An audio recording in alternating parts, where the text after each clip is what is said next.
Muito bom dia, meus irmãos. Como passaram a semana, hein? Espero que tenham passado muito bem.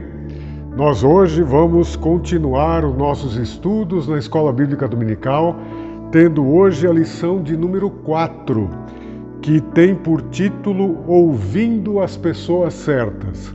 Ela foi escrita pelo pastor Pedro Elísio e tem como texto base Esdras capítulo 5, versículos 1 e 2, cujo texto será lido no transcorrer da lição.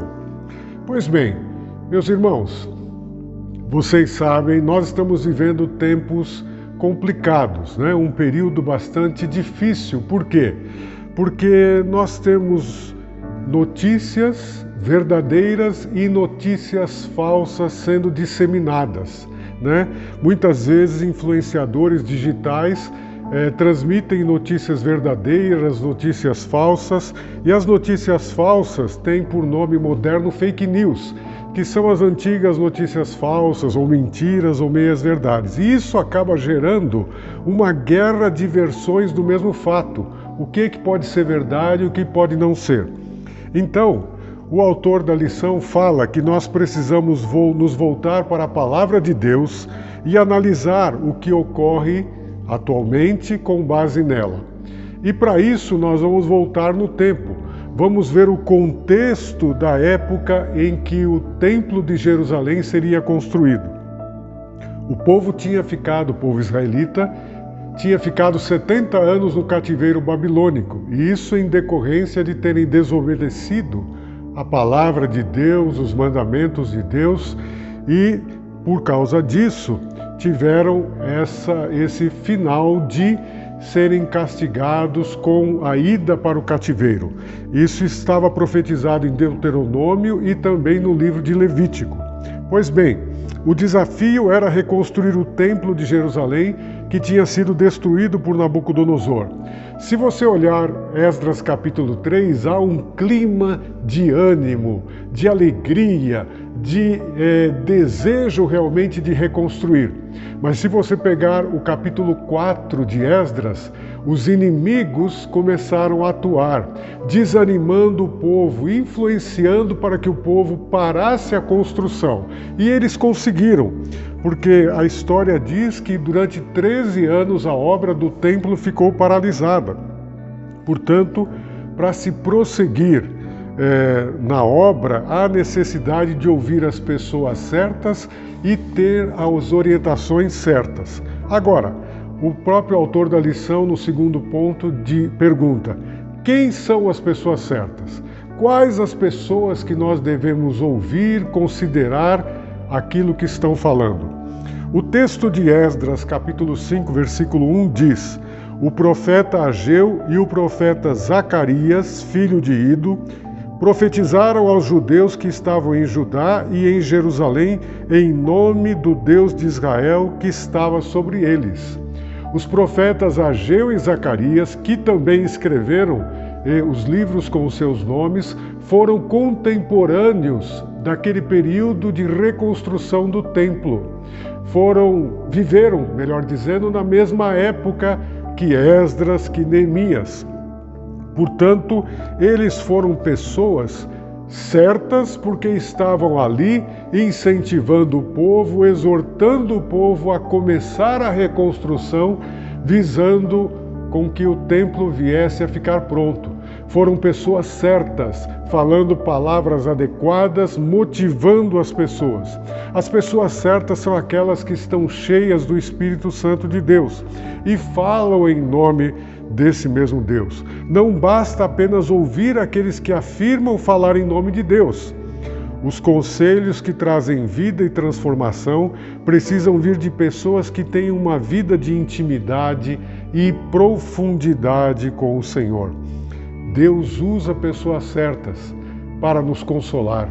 Deus usa pessoas certas para nos encorajar. Deus usa pessoas certas para fazer com que tenhamos ânimo para fazer as coisas que precisamos fazer.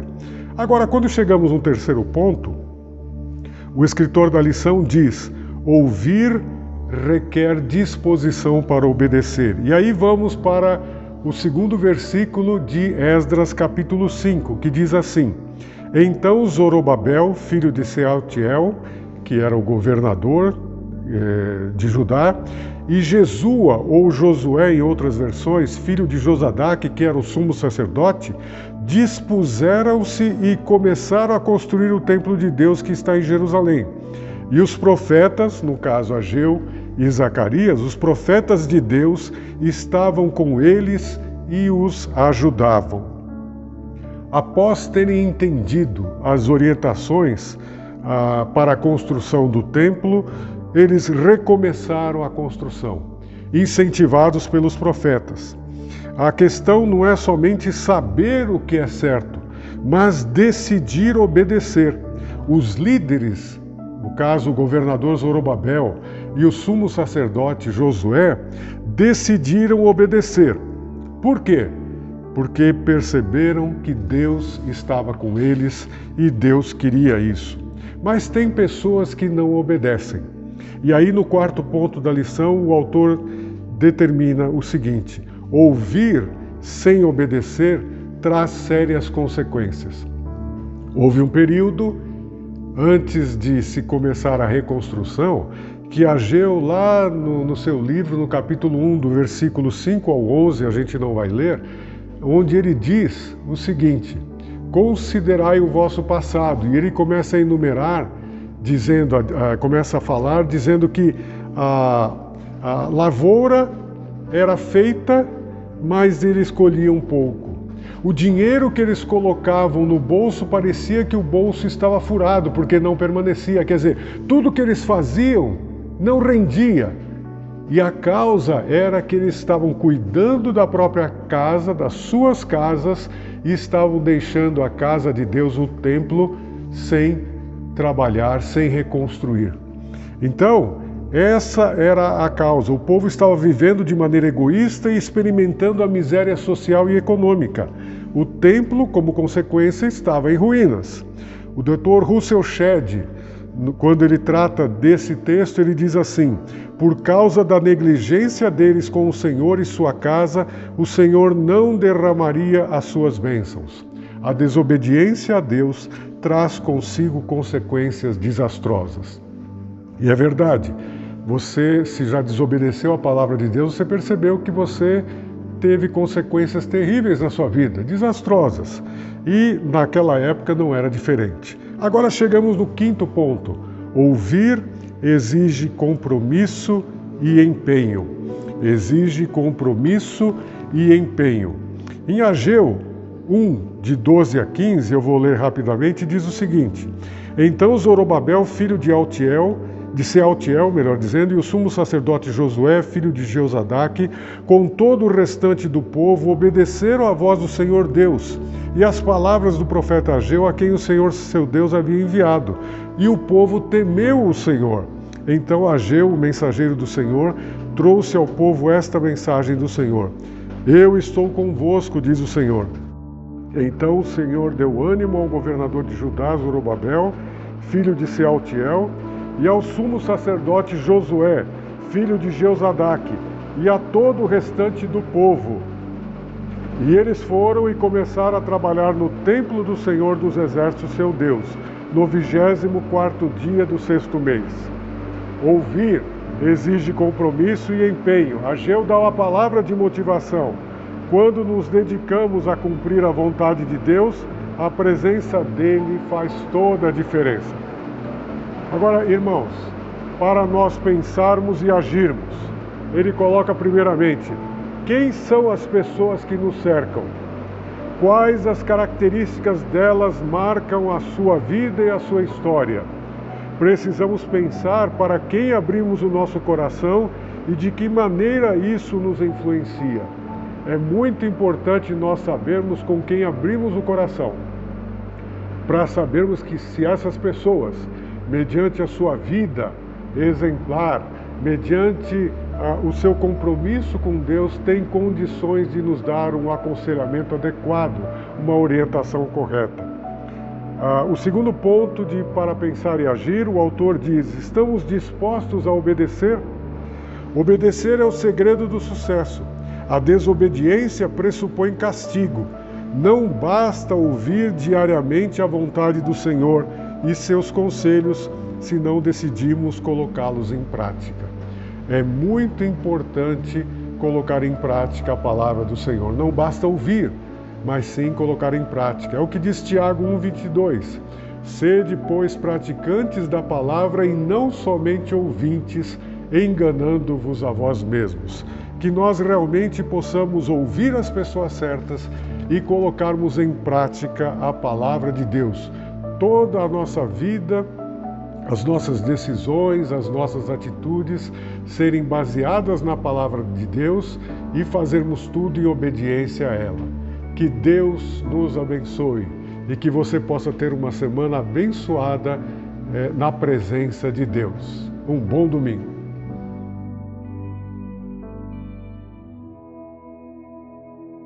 Olá, estamos de volta com o curso Nova Vida em Cristo, oferecido pelo Instituto Nilson Fanini em parceria com a Igreja Batista Memorial de Teresópolis e as igrejas evangélicas Ministério Reencontro no Brasil e em todos os países lusófonos, isto é, países de língua portuguesa. O objetivo deste curso é dar a você os primeiros passos, os fundamentos principais da fé cristã. Mas também temos como outros objetivos capacitá-lo a um conhecimento mais aprofundado das verdades do Evangelho, a fim de que você possa se preparar, se capacitar para que possa dar assim a sua profissão de fé e experimentar o seu batismo.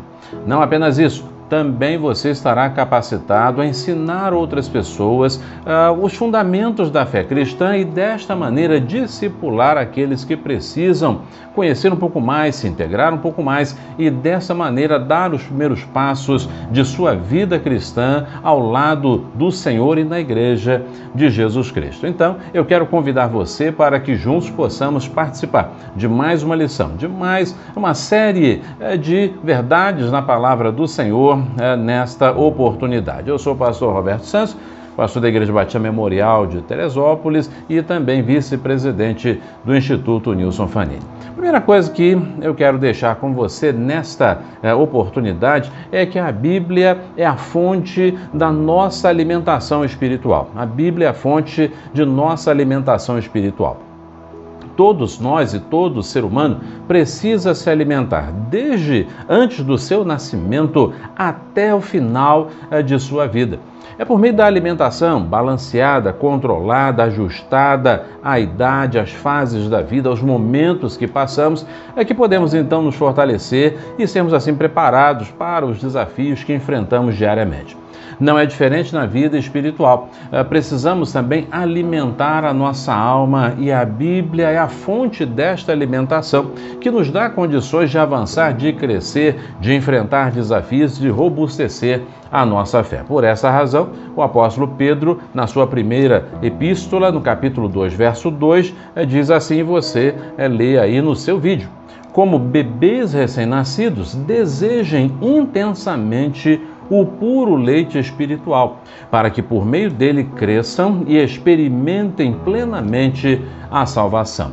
A Bíblia é fonte de alimentação e de crescimento, por isso ela precisa fazer parte das atividades diárias de vida do cristão. É necessário separar tempo para ler a palavra e se apropriar, portanto, dos ensinamentos da palavra do Senhor. A Bíblia é o livro de Deus. A Bíblia reúne toda a vontade, toda a revelação de Deus ao nosso coração. A Bíblia vem de biblion, que aponta para a biblioteca.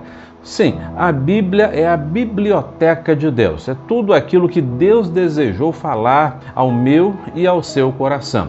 Ela se divide em duas partes, o Antigo Testamento ou Velho Testamento, com 39 livros, lei, profetas, poesia, profecia.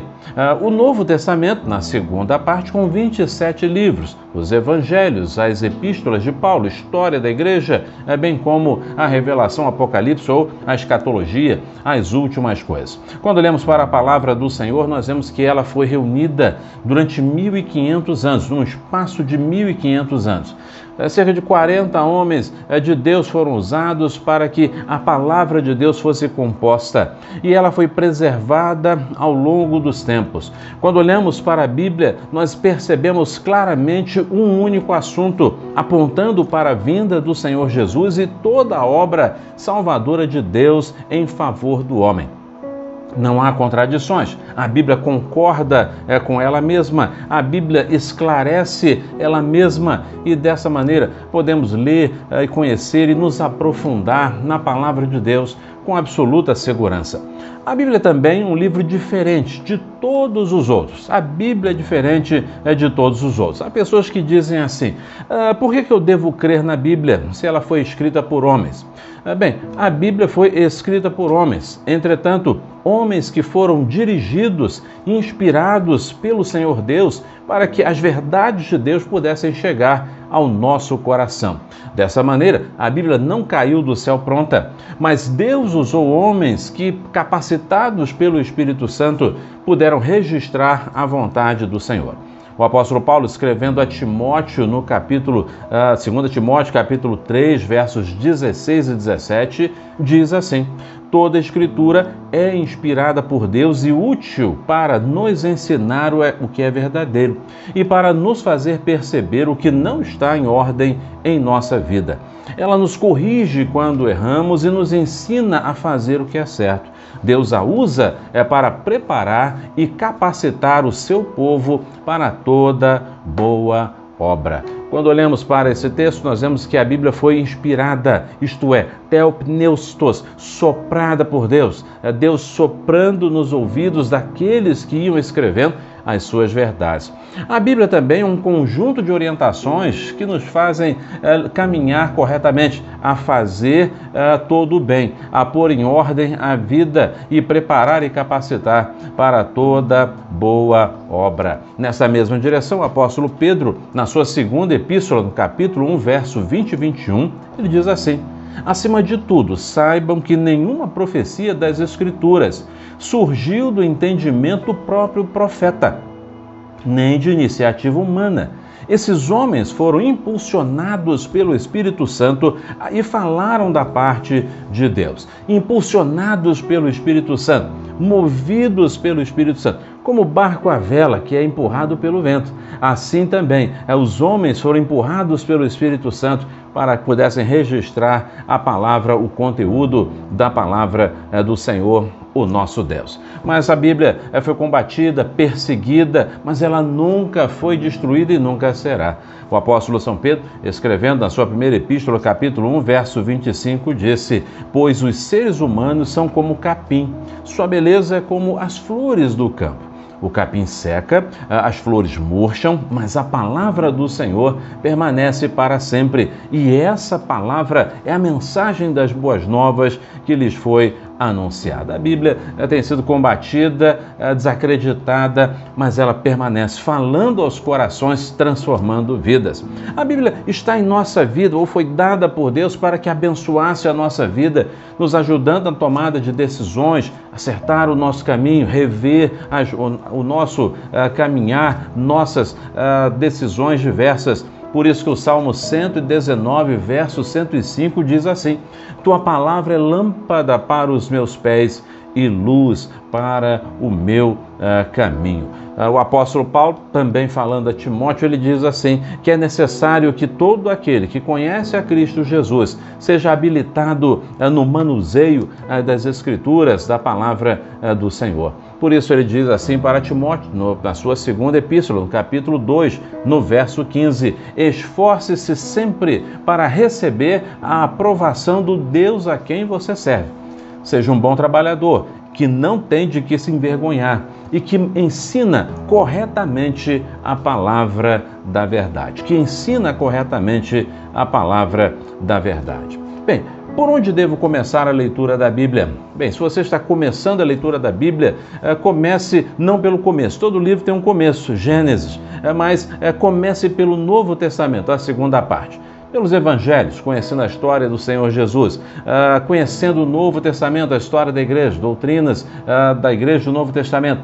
Elas vão ensinar você, vão lançar luzes sobre todo o Velho Testamento e você poderá compreender. O Novo Testamento explica o Velho Testamento. Comece pelos Evangelhos, sua vida será ricamente abençoada. E eu quero deixar com você alguns conselhos a respeito da palavra do Senhor. Primeiro, leia a Bíblia inteira. Será fundamental para a sua caminhada cristã. A Bíblia parece difícil de ser lida, grande, longa.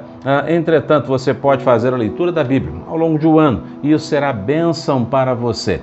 Leia a Bíblia inteira. Leia a Bíblia diariamente. Ela é alimento. Nos alimentamos diariamente, várias vezes ao dia. Precisamos ler a Bíblia diariamente para o nosso crescimento. Leia a Bíblia em oração. Deus vai falar ao seu coração de uma maneira toda especial. Leia buscando a direção do Senhor. Isso será bênção para você. Leia a Bíblia com reverência, porque por meio dela, Deus apresenta a vontade dele ao seu coração. E lembre aquilo que Jesus, o Senhor, ensinou. O céu e a terra passarão, mas as minhas palavras nunca passarão. Mateus 24, 35. Meu desejo é que você possa se debruçar sobre a Bíblia, ler a palavra de Deus, aplicar a palavra de Deus em sua vida, em sua caminhada. Será bênção, crescimento o aproximará cada vez mais do Senhor. Que Deus o abençoe na jornada de leitura e estudo da palavra do Senhor. Amém.